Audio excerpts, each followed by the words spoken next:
Assalamu alaikum everyone. Hope you are well and doing great with my channel. আজকের এই ভিডিওতে আমি আপনাদের সাথে শেয়ার করব একটি অ্যাডভান্স ইংলিশ স্ট্রাকচার। সো ভিডিওটি না টেনে শেষ অবধি দেখুন। তুমি ইচ্ছা করে এটা করেছিলে। তুমি ইচ্ছা করে তাকে গালি দিয়েছো। তারা ইচ্ছা করে তোমার বাড়িতে গিয়েছে। সে ইচ্ছা করে আমাকে আঘাত করেছিল। এই প্রতিটা বাক্যে যে জিনিসটা কমন আমরা দেখতে পাচ্ছি সেটা হলো ইচ্ছা করে। সো যখন আমরা কোনো সেন্টেন্সে ইচ্ছা করে বাক্যটি দেখব সেক্ষেত্রে আমাদের ব্যবহার করতে হবে অন পারপাস। এই টাইপের বাক্যগুলোকে ইংলিশে বলতে হলে সেন্টেন্স স্ট্রাকচারটি হবে সেন্টেন্স প্লাস অন পারপাস।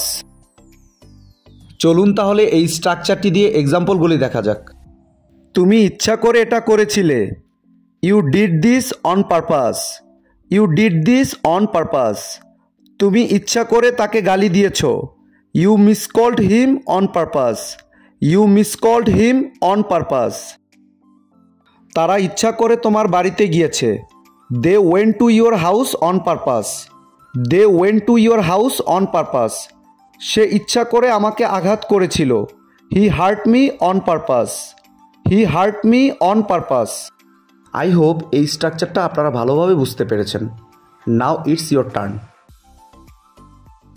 সে ইচ্ছা করে ঘুমায় নাই। সে ইচ্ছা করে ঘুমায় নাই। এই বাক্যটি ইংলিশে কী হবে আপনারা কমেন্টে লিখে জানাবেন।